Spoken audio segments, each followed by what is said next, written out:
Assalamualaikum warahmatullahi wabarakatuh. Nama Ella Rahmawati, NIM 2013-005. Saya akan menjelaskan tentang parasitologi, materi dari Bapak Sarjito SSI MKes. Baik, selain saya akan menjelaskan apa itu parasitologi, saya juga akan menjelaskan tentang ruang lingkup. Baik, di sini saya akan menjelaskan apa itu parasitologi. Parasitologi berasal dari kata paratos atau yang artinya itu organisme yang mengambil makanan, dan sedangkan logos itu yang artinya ilmu. Baik, ada pula pengertian parasitologi itu adalah ilmu yang mempelajari organisme-organisme yang hidup sementara atau tetap di dalam atau di permukaan organisme lain yang dihinggapi untuk mengambil makanan atau seluruhnya dan organisme itu. Jadi parasitologi itu dia hidupnya itu sementara, kalau tidak sementara ya dia tetap hidup. Terus ada juga pembagian parasit. Pembagian parasit itu dibagi menjadi 3 bagian. Yang pertama fitoparasit, yang artinya itu parasit tumbuhan.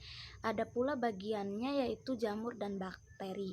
Yang kedua itu zooparasit atau parasit tumbuhan. Ada pula seperti protozoa dan metazoa. Protozoa itu contohnya seperti Trichomonas vaginalis dan banyak lagi. Dan yang kedua yaitu metazoa, contohnya Hemindes dan sebagainya.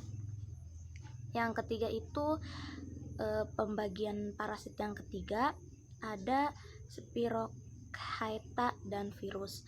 Baik, selanjutnya saya akan menjelaskan tentang daur hidup parasit.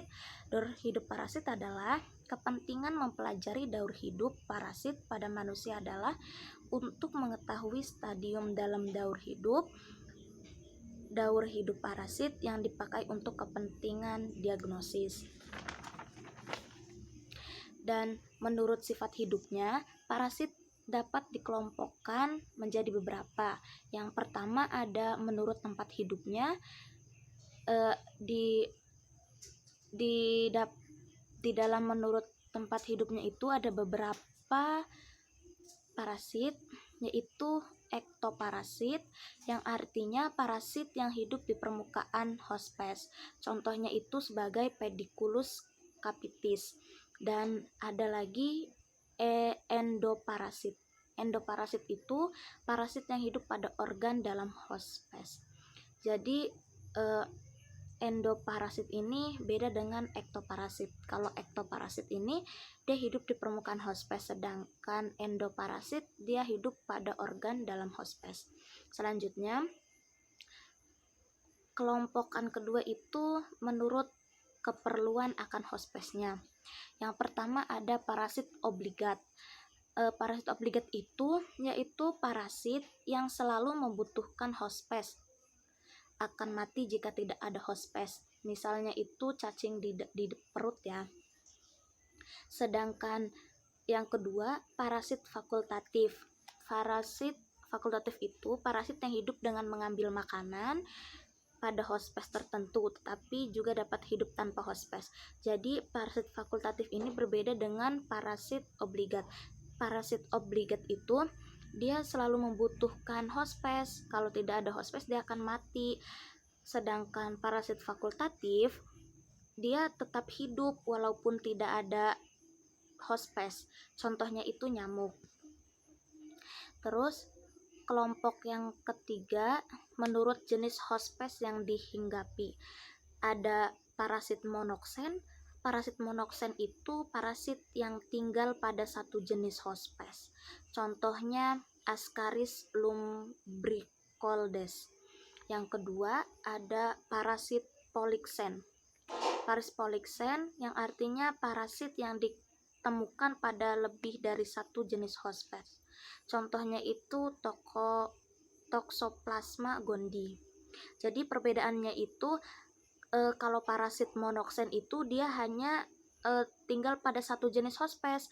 Kalau sedangkan parasit Poliksen itu dia lebih dari satu, jadi dia hospesnya 2, 3 dan seterusnya. Terus kelompok selanjutnya ada menurut lamanya hidup pada hospes. Yang pertama ada parasit permanen. Parasit permanen adalah parasit yang menetap pada hospes tertentu, contohnya Ascaris lumbricoides. Ada pula parasit temporer, yaitu parasit yang sewaktu-waktu menghinggapi hospesnya. Jadi perbedaannya itu antara parasit permanen sama parasit temporer itu, parasit permanen itu dia selalu menetap pada hospes tertentu. Tapi kalau parasit temporer itu dia hanya sewaktu-waktu menghinggapi hospesnya. Lanjut, selain saya menjelaskan tentang parasitologi, saya juga akan menjelaskan hospes. Hospes adalah, menurut macamnya, hospes dapat dibagi menjadi 4 bagian. Yang pertama ada hospes definitif, yaitu hospes tempat parasit hidup, tumbuh menjadi dewasa, dan berkembang biak secara seksual. Sedangkan yang kedua ada hospes perantara. Hospes perantara itu yaitu hospes tempat parasit tumbuh menjadi bentuk infektif yang siap ditularkan ke manusia atau hospes. Yang selanjutnya itu ada hospes reservoir, yaitu hospes hewan yang mengandung parasit dan merupakan sumber infeksi bagi manusia. Jadi ini infeksi untuk manusia ya. Yang selanjutnya ada hospes